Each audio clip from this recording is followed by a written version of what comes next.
Est-ce que cela se rapporte à free, à la pierre, puisqu'il existe une différence entre freestone et rough stone, la pierre polie, la pierre donc de qualité supérieure, on va dire, et rough stone, la pierre mal dégrossie. Donc ça c'est une théorie, mais ça pourrait être aussi le fait que Freemason, c'était des maçons qui avaient donc été initiés au secret professionnel, qui avaient un savoir-faire et qui, parce qu'ils avaient ce savoir-faire, étaient reconnus, avaient une qualification qui leur permettait de se déplacer librement.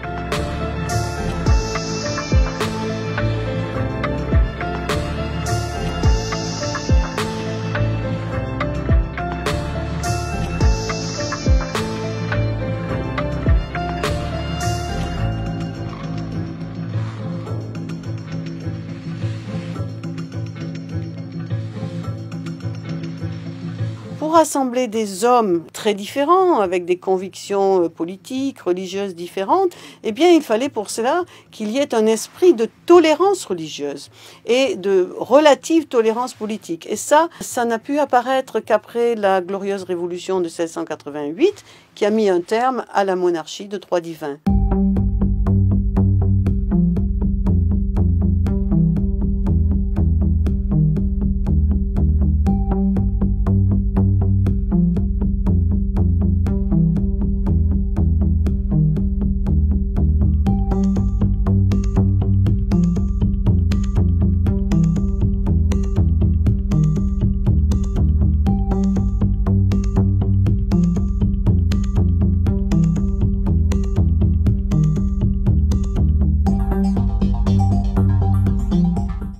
De lumière. Qu'il en soit ainsi.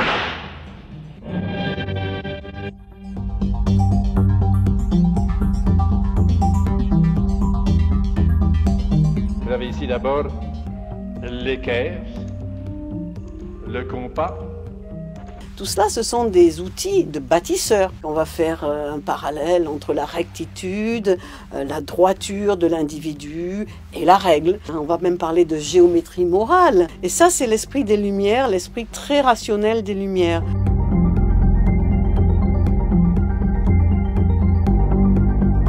Les loges ont été les premières associations en fait à se développer en dehors de l'Église, en dehors du pouvoir. Où vous placez-vous par rapport aux partis politiques, aux syndicats, aux religions? Eh bien, nous sommes le seul lieu de rencontre précisément de toutes ces organisations, dans la mesure où il s'agit d'organisations axées sur une volonté de justice sociale, de progrès intellectuel et de liberté de pensée.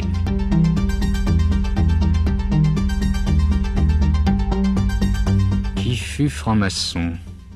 Sadi Carnot, Condorcet, Rouget de Lille la Marseillaise, les Bonaparte.